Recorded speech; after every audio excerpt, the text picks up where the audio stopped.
Hello everyone, welcome to my channel study studio. बेटा कैसे हैं आप सभी। आज हम आपके लिए लेकर आए हैं क्लास वसंत भाग 2 का हिंदी का 7वीं क्लास का चैप्टर नंबर 5 जो है पापा खो गए। चैप्टर का नाम है पापा खो गए।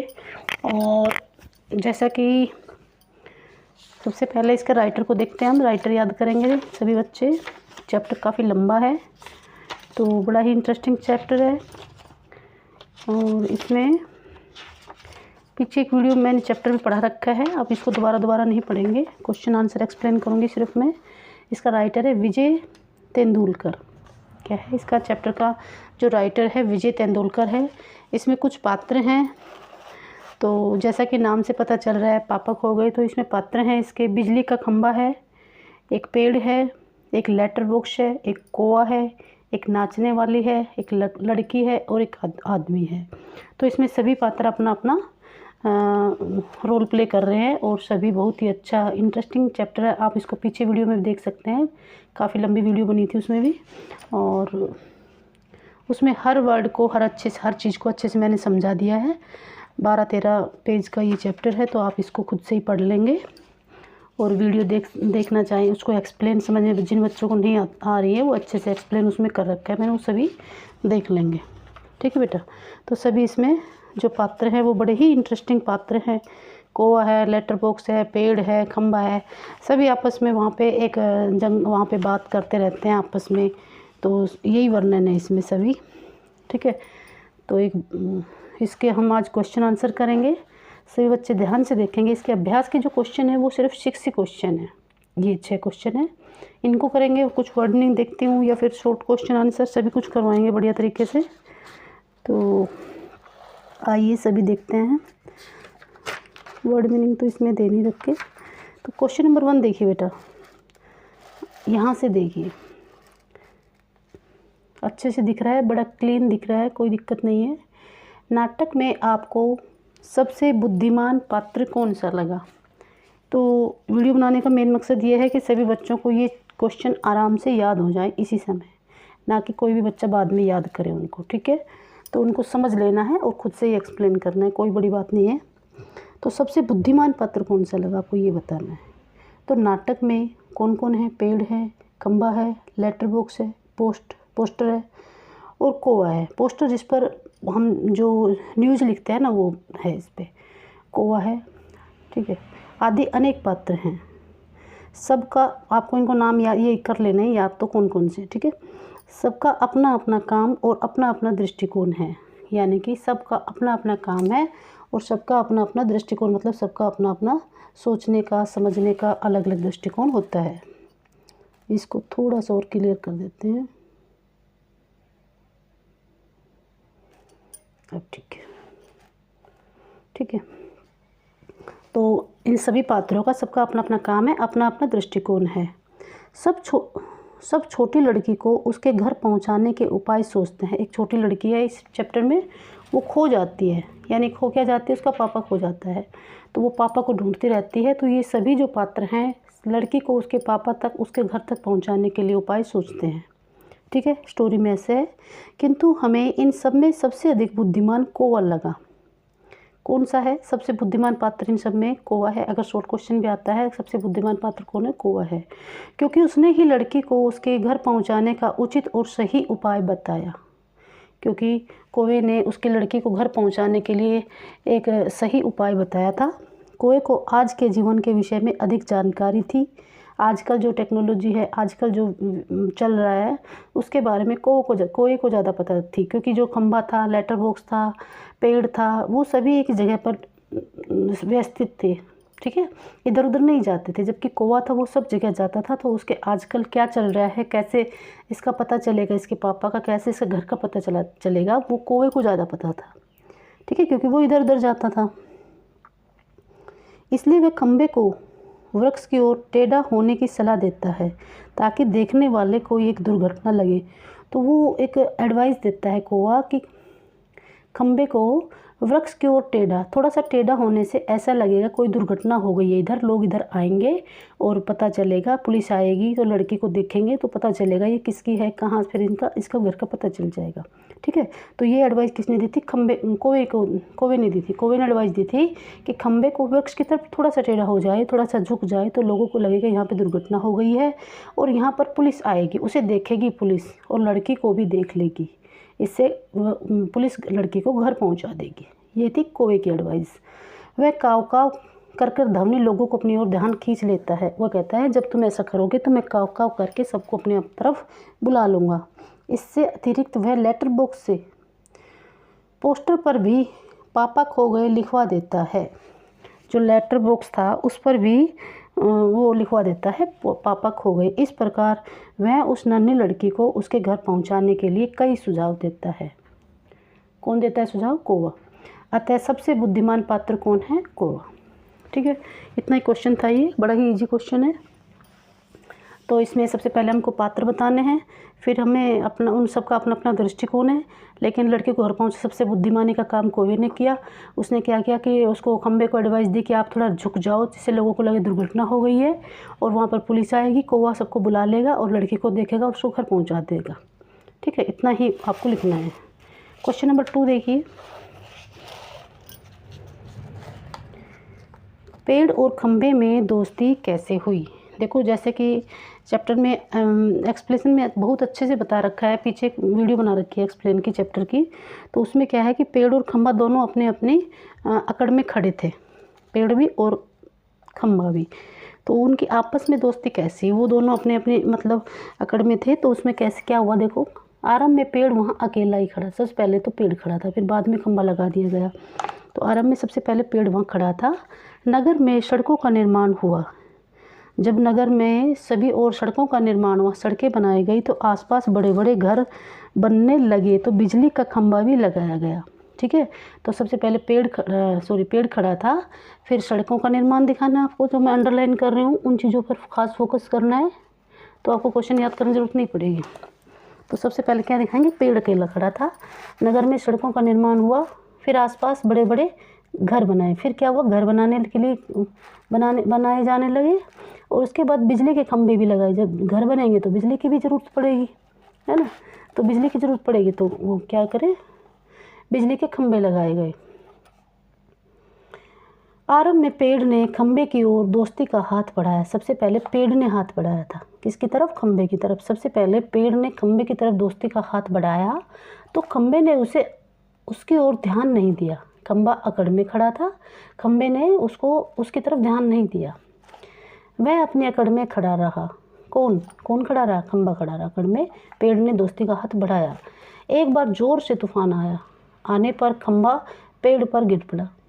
देखो, एक बार बहुत जोर से तूफान आया और खंभा क्या था? पहले ये ध्यान रखिए, कौन किस पर गिरा? खंभा पेड़ पर गिरा। पेड़ ने उसे संभाल लिया, उसे कोई चोट नहीं आने दी। उसे बचाने के प्रयास में पेड़ जख्मी भी हो गया। जैसे खंभा उसके ऊपर गिरा तो कहीं कहीं पेड़ को चोट लग गई, यानी कि उससे कहीं कहीं से वो ख़राब हो गया। तो पेड़ को बचाने के चक्कर में पेड़ को चोट भी लग गई, जख्मी भी हो गया। पेड़ को मुसीबत में सहायता करते देखकर, लेकिन उसने उसको बचाया, पेड़ ने खंभे को। पेड़ को मुसीबत में सहायता करके देखकर खंभे का घमंड समाप्त हो गया और उसने देखा कि पेड़ ने तो मेरी बहुत सहायता की है, तो खंभे का घमंड समाप्त हो गया। उसने पेड़ से दोस्ती कर ली। तो ये भी बड़ा इजी क्वेश्चन है ना। तो सबसे पहले क्या करेंगे हम? पेड़ वहाँ पर अकेला खड़ा था, सड़कों का निर्माण हुआ, बड़े बड़े घरों को बनाए जाने लगे और बिजली के खंभों को लगाया गया। उसके बाद क्या हुआ कि पेड़ ने खंभे को दोस्ती का हाथ बढ़ाया था। सबसे पहले पेड़ ने खंभे की तरफ दोस्ती का हाथ बढ़ाया, खंभे ने ध्यान नहीं दिया, वो अपने अकड़ में खड़ा रहा। जोर से एक बार तूफान आया और खंभा पेड़ पर गिर गया। पेड़ ने उसको संभाला, खंभे को, और उसको कोई चोट नहीं आने दी। उसे बचाने से पेड़ जख्मी भी हो गया। ये सब देखकर खंभे को लगा कि ये तो बहुत अच्छा है और उसका घमंड समाप्त हो गया और मुसीबत में उसकी सहायता की थी, इसलिए उसने दोस्ती उससे कर ली। बस इतना ही क्वेश्चन है। नेक्स्ट क्वेश्चन देखिए, लेटर बॉक्स को सभी लाल ताऊ कहकर क्यों पुकारते थे? लेटर बॉक्स का रंग लाल था। जो डाकखाने के बाहर जो लेटर बॉक्स लगाए जाते हैं, जो जिसमें लेटर डाले जाते हैं, उसका रंग कैसा होता है? लाल होता है। उसके लाल रंग के कारण ही उसे लाल ताऊ कहकर पुकारा जाता है। लाल ताऊ किस प्रकार की बाकी पात्रों से अलग था? भिन्न मतलब होता है अलग होना। तो जब लाल ताऊ था, लेटर बॉक्स से कई विशेषताएं थी। लाल ताऊ की लेटर बॉक्स में कई विशेषताएं थी जिनके कारण वह दूसरे मित्रों से अलग था।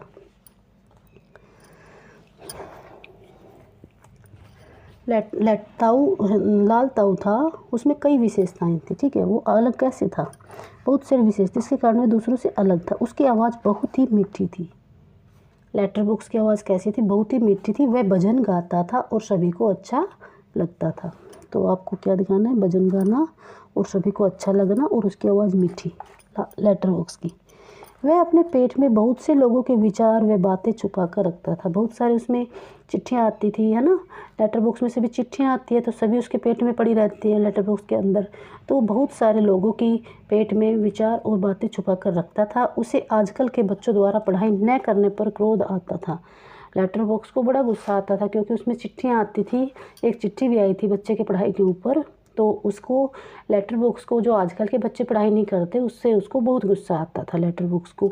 वह उन बच्चों को पसंद नहीं करता था जो स्कूल में जाकर खेलते रहते हैं, ठीक है। लेटर बॉक्स उन बच्चों को पसंद नहीं करता था जो स्कूल में जाकर खेलते रहते हैं। उसे बच्चों के माता पिता के प्रति सहानुभूति होती थी जो दिन रात परिश्रम करके बच्चों को पढ़ने के लिए धन कमाते हैं। तो लेटर बॉक्स था, उनके पास सभी प्रकार की चिट्ठियाँ आती थी। तो उसको लेटर बॉक्स को बच्चों के जो माता पिता था, जो बहुत मेहनत करके पैसा कमाते हैं और बच्चों को पढ़ाई में लगाते हैं, बहुत परिश्रम करते हैं, दिन रात मेहनत करते हैं, तो उन माता पिता पर उसको बहुत दया आती थी, बहुत सहानुभूति होती थी। वह लड़की की मुसीबत में देखकर उसके प्रति सहानुभूति व्यक्त करता है और उसको धीरज देता है कि इन सब बातों के कारण ही लाल ताऊ अन्य पात्रों से भिन्न है। तो इसमें क्या बताना आपको? लड़की की मुसीबत को देखकर उसको जब वो लड़की दिखी, वो बहुत ही मुसीबत में थी, तो उसको उसके प्रति सहानुभूति हुई लड़की के प्रति और उसको धीरज दिया और अन्य पात्रों से इस कारण वो भिन्न अलग था, ठीक है। क्वेश्चन नंबर 5, नाटक में बच्चे को बचाने वाले पात्रों में से एक ही सजीव पात्र है, वो कौन है? ठीक है, सजीव मतलब जो जिंदा। उसकी कौन कौन सी बातें आपको मज़ेदार लगी? तो लिखिए। तो नाटक में बच्चे को बचाने वाले पात्रों में नाचने वाली लड़की सजीव पात्र है। तो आपको यहाँ पे लिखना है नाचने वाली लड़की सजीव पात्र है। वह पोस्टर में नाचने की मुद्रा में स्थिर खड़ी होती है। पोस्टर में वो क्या है? नाचने की मुद्रा में स्थिर खड़ी है। नाटक में हमें उस लड़की को बार बार पोस्टर से गिर जाना बहुत ही अच्छा लगता है। नाटक में हमें उस लड़की का बार बार पोस्टर से गिर जाना बहुत ही अच्छा लगता है। उसके हिलने से, उसके पाँव में बंधे घुंघरुओं की ध्वनि से सारा वातावरण मधुर हो जाता है। गिरने के बाद वह फिर पोस्टर पर जाकर खड़ी हो जाती है। वह नन्ही सी लड़की के साथ नाचकर उसका मन बहलाती है। वह नन्ही सी लड़की थी जो खो गई थी, उसके साथ भी नाचकर उस बच्चे का मन बहलाती है जो पोस्टर पे लड़की थी। वह लड़की को छिपने में भी उसकी मदद करती है। जब लड़की को वो कुछ लोग वैसे आ रहे थे ना, चोर डाकू रात के टाइम में, तो लड़की को छिपने में भी वो उसकी मदद करती है। वह बार बार पोस्टर से बाहर आकर बुरे आदमी को भी हैरान कर देती है। फिर वहाँ पर एक बुरा आदमी आ जाता है जो चोरी करता था, उसको उससे भी बचाती है वो लड़की। वह बार बार पोस्टर से बाहर आकर बुरे आदमी से भी उसको बचाती है और हैरान कर देती है। वह सजीव होकर भी निर्जीव पात्र की भूमिका निभाती है। वो सजीव थी लेकिन वो निर्जीव पात्र की तरह छुप छुप के अपनी भूमिका निभा रही थी, ठीक है। इसमें एक पोस्टर पे एक लड़की दिखानी है, वो नाचने की मुद्रा में है लेकिन वो सजीव है, लेकिन वो निर्जीव जैसी अपनी बार बार खड़ी हो जाती है स्थिर अवस्था में, तो लोगों को लगता है वो निर्जीव है, ठीक है, लेकिन वो सजीव है चैप्टर में। तो आपको क्या दिखाना है? सबसे पहले नाचने वाली लड़की सजीव पात्र है। वह पोस्टर में नाचने की मुद्रा में खड़ी हुई है, स्थिर खड़ी हुई है और बार बार पोस्टर से गिर जाना उसको बहुत अच्छा लगता है। उसके हिलने से उसके पाँव के जो घुंघरू हैं उसकी आवाज़ बहुत ही मधुर होती है और वह फिर पोस्टर में जाकर खड़ी हो जाती है और नन्ही सी लड़की के साथ वह नाचकर उसका मन भी बहलाती है और उसका छिपने में भी मदद करती है। सॉरी, तो नीचे था, ठीक है। तो आपको इसमें अच्छे से एक्सप्लेन करना है। यहाँ से देखिए आप दोबारा। नाटक में बच्चे को बचाने वाले सजीव पात्रों में लड़की है, ठीक है। और वह पोस्टर में नाचने वाली मुद्रा में स्थिर खड़ी है, ठीक है। और नाटक में हमें उस लड़की का बार बार पोस्टर से गिर जाना बहुत ही अच्छा लगता है। वह लड़की को जब वो हिलती है तो उसके घुंघरूों की आवाज़ आती है, पैरों में जो बंधे घुंघरू हैं उसे सारा बहुत मधुर ध्वनि में आवाज़ आती है और गिरने के बाद फिर से पोस्टर में जाकर खड़ी हो जाती है। जो नन्ही लड़की थे उसके साथ भी वो नाचकर उसका मन बहलाती है। और छिपने में भी, जब कुछ रात को चोर डाकुओं का खतरा था तब भी उसको छिपने में वो लड़की उसकी मदद करती है। और बार बार पोस्टर से बाहर आकर बुरे आदमी को भी हैरान कर देती है। वह सजीव होकर भी निर्जीव की भूमिका निभाती है, ठीक है बेटा। आगे देखिए, क्या वजह थी कि सभी पात्र मिलकर भी लड़कों को उसके घर नहीं पहुंचा रहे थे। लड़की को सभी पात्र भी, नाटक में सभी पात्र निर्जीव थे। वे सोच सकते थे, बोल सकते थे, किंतु लड़की को उसके घर पहुंचाने में समझ नहीं थी, उनको समझ नहीं थी। इसका मुख्य कारण यह था कि लड़की को अपने घर का पता मालूम नहीं था। लड़की को अपने घर का ही पता मालूम नहीं था तो वो कैसे पहुंचाए। इसलिए वे उसे कहीं छोड़कर वे अतिरिक्त छेड़ते। इसके अतिरिक्त वे उसके स्थान पर बाहर भी नहीं निकल सकते थे। उसकी अपनी सीमा थी। यही कारण था कि सभी पात्र मिलकर भी लड़की को उसके घर नहीं पहुंचा रहे थे। देखिए बेटा, इसमें क्या है कि जो पात्र हैं सभी निर्जीव हैं, ठीक है। सजीव पात्र एक लड़की को बताए, कौवा है। तो सभी पात्र निर्जीव हैं, वह बोल नहीं सकते, सोच सकते हैं। वो सभी पात्र निर्जीव हैं लेकिन बोल नहीं सकते। तो लड़की को उसके घर पहुंचाने के लिए वो समर्थ नहीं है क्योंकि वो कुछ कर नहीं सकते। इसका प्रमुख कारण यह था, लड़की के घर का अपना पता भी नहीं जानती थी, ये भी कारण था उसका। इसलिए वो उसे कहाँ छोड़ते। इसके अतिरिक्त वे क्या करते हैं कि वे अपने स्थान से बाहर भी नहीं जा सकते। सभी पात्र निर्जीव हैं तो वो अपने स्थान को छोड़कर कहीं इधर उधर भी नहीं जा सकते हैं। उनकी अपनी एक सीमा है, वो वहीं पर ही खड़े रह जाते। पेड़ है, खंबा है, वो कहीं जा तो ना सकते हैं, तो उनकी सीमा है, वो वहीं पर रुकेंगे। यही कारण है कि सभी पात्र मिलकर भी लड़के को उसके घर पर नहीं पहुंचा पा रहे थे। तो बड़ा ही इजी कुछ चैप्टर है। पीछे एक वीडियो में मैंने इसका एक्सप्लेन डाल रखा है चैप्टर का, उसमें सब कुछ अच्छे से बता रखा है। ये क्वेश्चन आंसर है, क्वेश्चन आंसर अच्छे से एक्सप्लेन कर दिए हैं। आशा वीडियो आपको अच्छी लगी हो। लाइक, अगर आपको वीडियो अच्छी, इसके शॉर्ट क्वेश्चन और करवा देती हूँ बेटा, 5-6 हैं, कितने 10-16 हैं। देखो फिर करते हैं इसको एंड। पापा खो गए, अभ्यास के जो शॉर्ट क्वेश्चन होते हैं ना उसमें आपको पता चल जाएगा आपको कितने याद हुए हैं। तो पापा खो गए पाठ में लेखक का नाम बताना है। तो लेखक है इसके विजय तेंदुलकर, हो गया याद। यह नाटक मूलतः किस भाषा में रचित है। तो ये मराठी भाषा में रचित है। किसमें है? मराठी भाषा। आपको याद होना चाहिए वर्ड। लेकिन रात को बड़ी बोरियत होती है, ये शब्द किस पात्र ने कहे थे? ये शब्द कहे थे रात को बड़ी बोरियत होती है पेड़ ने। दिन तो गुजर जाता है लेकिन रात में पेड़ खड़ा खड़ा परेशान हो जाता है, बोरियत होती है उसको। कौन सी घटना को याद कर कर पेड़ कांपने लगा? बिजली गिरने वाली। कौन सी घटना को याद कर कर पेड़ कांपने लगा? जब बिजली गिरती है तो पेड़ कांपता है कि आंधी चलती है और उसको बहुत ही डर लगता है। नाटक में किस पात्र की तबीयत लोहे की बताई गई है? खंबा है वो लोहे का है बेटा। किस घटना से खंबे का घमंड समाप्त हुआ? तूफान आने की घटना से खंबे का जो घमंड था वो समाप्त हो गया और वो पेड़ से दोस्ती कर लेता है। किस पात्र का नाम लालताऊ है? ये सबको पता है, लेटर बॉक्स लाल रंग का होता है इसके, इसलिए उसका नाम लालताऊ है। किसके पत्र से पता चलता है कि परीक्षित नामक बच्चा स्कूल में ठीक से पढ़ाई नहीं करता? हेडमास्टर के पत्र से पता चलता है। हेडमास्टर पत्र लिखता है उसके पापा को कि आपका बच्चा ठीक से पढ़ाई नहीं चलता, तो इससे लेटर बॉक्स को पता चल जाता है कि वह स्कूल में ठीक से पढ़ाई नहीं करता, हेडमास्टर के पत्र से। कौन प्रतिदिन दूसरों को चिट्ठियाँ पढ़ता है? लेटर बॉक्स प्रतिदिन दूसरों की चिट्ठियाँ पढ़ता है और देखता है। अगला क्वेश्चन है, लड़की उठाकर लाने वाले व्यक्ति लड़की को पेड़ के नीचे छोड़कर क्यों चला गया था? क्योंकि उसे भूख लग गई थी। तो वो जब आदमी को भूख लगी तो उस व्यक्ति को, तो वो पेड़ के नीचे लड़की को सुलाकर चला गया था। छोटे बच्चों को उठाने से ज़्यादा बुरा काम और क्या हो सकता है? पेड़ का। ठीक है बेटा, ये क्वेश्चन